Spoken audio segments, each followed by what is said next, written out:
Hello students, स्वागत है बेटा आपका एनसीईआरटी इन्फोबाइट्स के नेक्स्ट वीडियो सेक्शन में। आज हम आपको क्लास 11th के रेस्पिरेशन चैप्टर का एक स्ट्रॉन्ग कॉन्सेप्ट समझाने जा रहे हैं बेटा कि रेस्पिरेशन की मैकेनिज्म क्या है, यानी किसी भी ऑर्गेनिज्म में, स्पेशली प्लांट की बात करके एनसीईआरटी में आपके मेंशन है कि रेस्पिरेशन कैसे होता है। ठीक है, तो सबसे पहले जब मैं रेस्पिरेशन समझाने पर था तो मैं आपको एक कॉन्सेप्ट समझाना चाह रहा था कि अल्फा, बीटा और गामा तीन तरह के ऑक्सीडेशन से रेस्पिरेशन कंप्लीट होता है।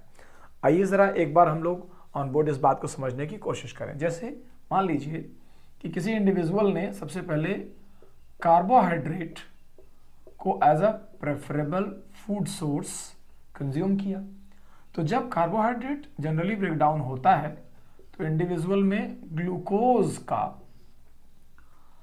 प्रोडक्शन होता है, ग्लूकोज ऑब्टेन होता है और ग्लूकोज का ही फर्दर ब्रेकडाउन स्टार्ट होता है बेटा।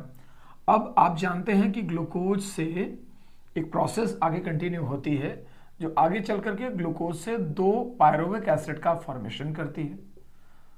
इससे 2 पायरुविक एसिड जब फॉर्म होते हैं बेटा, तो मैं यहाँ पर मेंशन कर देता हूँ 2 पायरुविक एसिड, और ये 2 पायरुविक एसिड चूंकि 3 कार्बन के कंपाउंड है और ग्लूकोज एक 6 कार्बन का कंपाउंड है, तो प्रोसेस आपको समझ में आने लगेगी। फिर थोड़ा और आगे बढ़ते थे, इन 2 पायरुविक एसिड से फर्दर टूट करके आपको पता था कि 2 एसिटिल कोएंजाइम ए का फॉर्मेशन होता था। फिर ये 2 एसिटिल कोएंजाइम ए से फर्दर हम आगे बढ़ते थे और हम ये बोलते थे कि जब ये मूव करते थे इनसे आगे जा करके CO2 और H2O का फॉर्मेशन हम देखते थे कि कार्बन डाइऑक्साइड बन जाते थे, H2O बन जाते थे, और उसी हिसाब से हम यहाँ पर 3CO2 और 3H2O के फॉर्मेशन पर चले जाते थे बेटा। जब इस तरह के तीनों रिएक्शंस पर बात करते हैं तो हम ये बोलते हैं कि जो पहला रिएक्शन ग्लूकोज से पायरुविक एसिड कन्वर्जन का है, इसका नाम है EMP पैथवे। आप सबको याद होगा स्टूडेंट्स कि EMP पैथवे को ही ग्लाइकोलिसिस भी कहते हैं और इसका पूरा फुल फॉर्म है एम्बडेन, मेयरहाफ एंड पार्नस पैथवे। जो 3 लोगों ने इनकी डिस्कवरी की थी इस पैथवे की, उनके नाम के इनिशियल्स पर EMP पैथवे नाम है। Pyruvic acid to acetyl coenzyme का conversion was called as link reaction. तो यहाँ पर हम सेकेंड रिएक्शन पर हैं बेटा, जिसका नाम है लिंक रिएक्शन। इसी तरीके से जब अगर एसिटिल कोएंजाइम को फर्दर H2O और CO2 में कन्वर्ट होते हुए देखते हैं तो इस प्रोसेस को TCA साइकिल कहते हैं, ट्राई कार्बोक्सिलिक एसिड साइकिल, और कुछ लोग इस प्रोसेस को क्रेब्स साइकिल भी कहा करते हैं। ठीक है, आप हमारे चैनल पर क्रेब्स साइकिल पर एक वीडियो बना हुआ देख सकते हैं जिसमें हमने क्रेब्स साइकिल के अलग अलग एंजाइम्स और उनके रिएक्टेंट और प्रोडक्ट्स पर डिटेल बात करी हुई है। जब हम इस सेटअप में चलते हैं तो इसी सीरीज में एक और प्रोसेस है बेटा जिसका नाम है electron transport system. Electron transport system, जैसे ऊपर की 3 प्रोसेस हैं, इसी तरीके से इलेक्ट्रॉन ट्रांसपोर्ट सिस्टम भी वर्क करता है and which is called as ETS। तो हम उसकी भी बात यहाँ पर कर ले रहे हैं कि ये भी बन गया यहाँ पर बेटा। अब 4 स्टेप आपको अलग अलग दिख रहे हैं। मैं अगर समझूं कि इनकी लोकेशंस क्या हैं, तो EMP पैथवे की लोकेशन साइटोप्लाज्म में है बेटा। एनसीईआरटी में वर्ड इसके जगह पर साइटोसॉल लिखा हुआ है। इसी तरीके से लिंक रिएक्शन जो है वो इन माइटोकॉन्ड्रियल मैट्रिक्स होता है। इसी तरीके से ये जो TCA साइकिल है वो भी जब आगे बढ़ा तो ये भी इन माइटोकॉन्ड्रियल मैट्रिक्स होता है, और जब हम इलेक्ट्रॉन ट्रांसपोर्ट सिस्टम की बात करते हैं तो ये होता है इन इनर माइटोकॉन्ड्रियल मेम्ब्रेन। ये इनर माइटोकॉन्ड्रियल मेम्ब्रेन में होता है। आपको इसकी भी लोकेशन एग्जैक्टली पता होनी चाहिए, तो आप यहाँ पर समझ जाएंगे बेटा। ये रहे 4 स्टेप्स।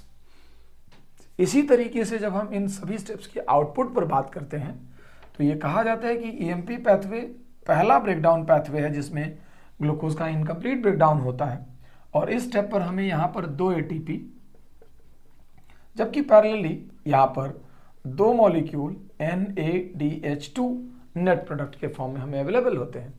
अगर हम लिंक रिएक्शन पर जाएं तो लिंक रिएक्शन में भी हमें 2 मॉलिक्यूल NADH2 के ही प्रोड्यूस होते हुए दिखेंगे, और जब हम TCA साइकिल पर जाते हैं तो हमारा जो नेट आउटपुट है वो थोड़ा ज़्यादा होता है, and that is actually 6 molecule of NADH2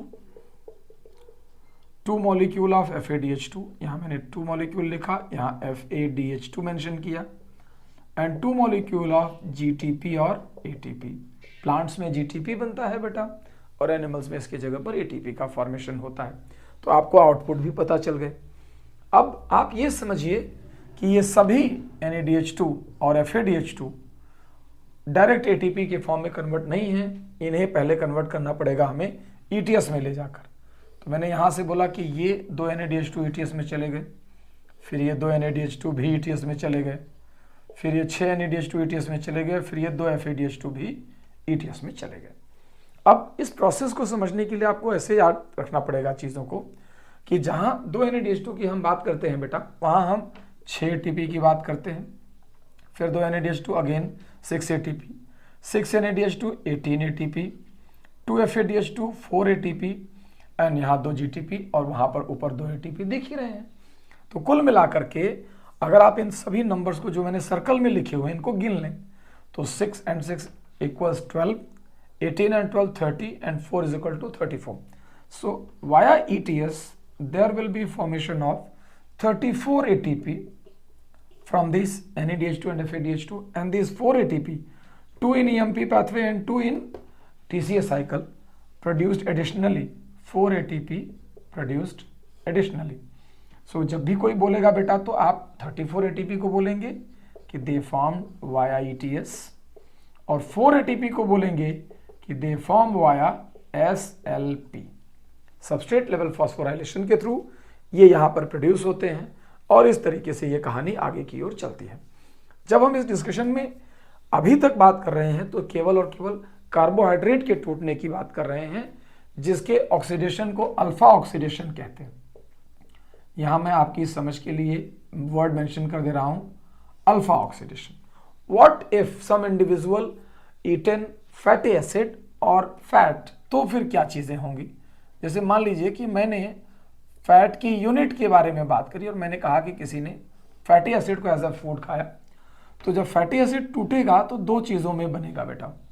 एक तरफ हम ऐसे करके बात करेंगे कि, या मैं फैट से सोचता हूं कि वो थोड़ा उसमें एरर भी है, अगर फैट किसी ने खाया तो जब वो ब्रेक डाउन होगा तो 2 चीज़ें बनेंगी, एक बनेगा ग्लिसरॉल और दूसरा बनेगा फैटी एसिड, क्योंकि ग्लिसरॉल को अलग से लिखना पड़ता नहीं तो जो ये ग्लिसरॉल है ये आगे जा करके कन्वर्ट हो जाता है 3-PGAL में और EMP में एंटर कर जाता है by the addition of phosphate into it.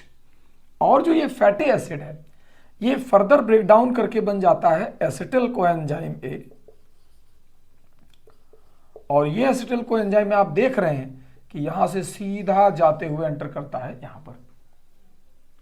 At the very same time what you will say कि हमारे पास अगर फैट की बजाय प्रोटीन एज अ फूड है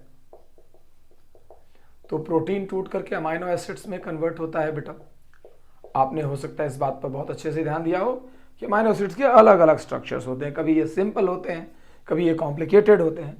तो कुछ अमाइनो एसिड्स जो थोड़े सिंपल हैं वो EMP पैथवे में, कुछ लिंक रिएक्शन में, और कुछ अमाइनो एसिड्स TCA साइकिल में भी एंटर करते हैं। यानी आप ध्यान से समझिए कि चाहे सबस्ट्रेट फैट हो चाहे सबस्ट्रेट प्रोटीन हो, उनका भी ब्रेकडाउन अल्टीमेटली इसी पैथवे के थ्रू होता है। फैट के ब्रेकडाउन के लिए यहां पर मैंने नाम लिख रखा है बीटा ऑक्सीडेशन, इसके ब्रेकडाउन को बीटा ऑक्सीडेशन कहते हैं बेटा, और प्रोटीन के ब्रेकडाउन को गामा ऑक्सीडेशन कहा जाता है। अब आपको इस बोर्ड पर ढेर सारी इंफॉर्मेशन एक साथ मिलेगी कि कैसे किन किन स्टेप्स में ये टूटता है, कौन कौन से मॉलिक्यूल कहाँ कहाँ एंटर करते हैं। जब आप इस बोर्ड के इंफॉर्मेशंस को ध्यान से देखेंगे तो आपको रेस्पिरेशन के बड़े सारे इंपॉर्टेंट सवालों के जवाब मिल जाएंगे, और कहीं ना कहीं आपके नीट में एक इम्पॉर्टेंट हेडिंग को मैंने यहाँ समझा दिया है। हर स्टेप का नाम, लोकेशन का नाम, पैथवेज कैसे वर्क करते हैं, क्या आउटपुट है, वो आउटपुट कैसे मैनेज होता है, और इनकी लोकेशंस भी कि ये कहाँ कहाँ लाई करते हैं। ठीक है बेटा, इस वीडियो को अच्छे से रिवाइज करिएगा और आप अपना ख्याल भी रखिएगा, आपकी नीट की तैयारी बहुत अच्छे से चलती रहेगी।